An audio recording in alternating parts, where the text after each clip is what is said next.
And నాకు నిన్నే పెళ్ళాడతా అంటే చాలా ఇష్టమైన సినిమా. అటువంటి లవ్ స్టోరీ ఒక సరదాగా ఇదిగా ఉండే లవ్ స్టోరీ చైతన్య చేయలేదు అని అనిపించింది.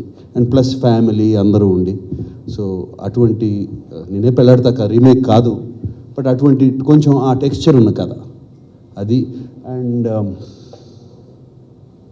అలాగే అఖిల్ది తన ఫస్ట్ సినిమా తర్వాత అఫ్కోర్స్ నాకన్నా తను బాగా షాక్ అయిపోయాడు, పాపం ఇదయ్యాడు.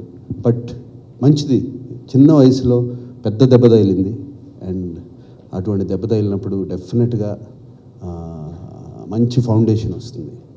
అండ్ ధైర్యం, కాన్ఫిడెన్స్ అన్నీ అది తట్టుకుని బయటపడితే చాలా వస్తాయి. అండ్ అదే దాంతో తొందరపడకుండా అతను 1.5 year ఎన్నో ఏమి ఆప్షన్స్ వచ్చినా ఏమొచ్చినా కూడా చేయకుండా ఉన్నాడు. నేను కూడా తొందరపడద్దు అనుకున్నాను. ఈ సినిమా కథ రేపు అనుకుని విక్రమ్ కుమార్ మనం చేసిన విక్రమ్ కుమార్తో చేస్తున్నాం. And Vikram Kumar is one of my favourite directors. ఎందుకంటే ఒక నాన్నగారితో, నాతో, చైతన్యతో 3 generations తీసి ఒక క్లాసిక్ ఫిలిం, అందరికీ గుర్తుండిపోయే సినిమా. అండ్ ఎస్పెషలీ నాన్నగారి లాస్ట్ ఫిలిం ఆయనకు ఒక క్లాసిక్ ఇచ్చిన Vikram Kumar is the favourite director. ఈ కథ ఆ సినిమా జరుగుతుండగానే చెప్పాడు. అండ్ ఈ లవ్ స్టోరీ అండ్ బాగా నచ్చింది అప్పుడే నాకు. ఇది అఖిల్కి చేస్తే బాగుంటుంది అనుకున్నాను.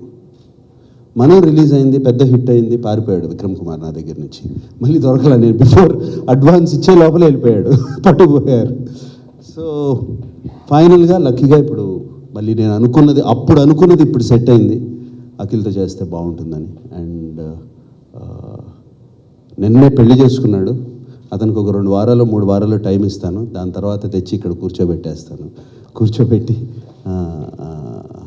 ప్రాబబ్లీ నవంబర్ కథ ఆల్మోస్ట్ రెడీగా ఉంది. నవంబర్లో స్టార్ట్ చేద్దామని. అండ్ చాలా ఈ 2 సినిమాలకి చాలా మా అన్నపూర్ణ స్టూడియోస్ అంతా చాలా ఎక్సైటెడ్గా ఉంది. ఎందుకంటే వాళ్ళందరికీ తెలుసు 2 ఎటువంటి కథలో అండ్ ఎటువంటి సినిమాలు తీయబోతున్నామో టీం అంతా. And I'm very happy to announce. And మిగతా డీటెయిల్స్, స్టార్ కాస్ట్, టెక్నీషియన్స్ అన్నీ ఒక స్పెషల్ ప్రెస్ మీట్ పెట్టి అనౌన్స్ చేస్తాం.